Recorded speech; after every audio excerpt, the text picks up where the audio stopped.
નમસ્કાર દર્શક મિત્રો, હું છું પરમાર અનિશા. તમે જોઈ રહ્યા છો લોક સામના ન્યૂઝ. તો જોઈએ આજના સમાચાર. સાવરકુંડલા તાલુકાના પીપરડી ગામ માટે રાહતના સમાચાર સામે આવ્યા છે. વર્ષોથી ચોમાસા દરમિયાન પૂર અને પાણી ભરાવાની ગંભીર સમસ્યાનો હવે કાયમી ઉકેલ આવવાની દિશામાં મહત્વપૂર્ણ પગલું ભરાયું છે.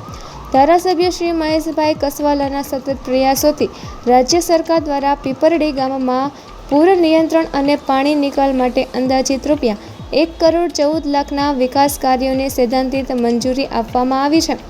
આ યોજના અંતર્ગત હિપાવડલી, લીંડકિયા, ખારી અને સુખવો નદીઓનું ડીપનિંગ તેમજ પ્રોટેક્શન બંધના રેસ્ટોરેશન અને મજબૂતીકરણનું કામ હાથ ધરાશે. વર્ષોથી નદીમાં ગાદ ભરાઈ જવાને કારણે વરસાદી પાણીનો પ્રવાહ અવરોધાતો હતો, જેના પરિણામે ગામ અને ખેતી વિસ્તારમાં પાણી ભરાઈ જતું હતું.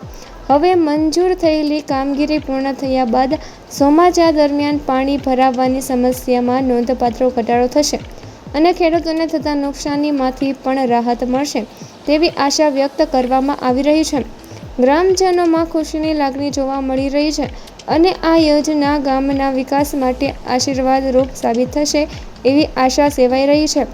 ધારાસભ્ય શ્રી મહેશભાઈ કસવાલાએ આ મંજૂરી બદલ ગુજરાત રાજ્યના મુખ્યમંત્રી શ્રી ભૂપેન્દ્રભાઈ પટેલ તેમજ જળ સંપત્તિ મંત્રી શ્રી ઈશ્વરભાઈ પટેલનો આભાર વ્યક્ત કર્યો હતો.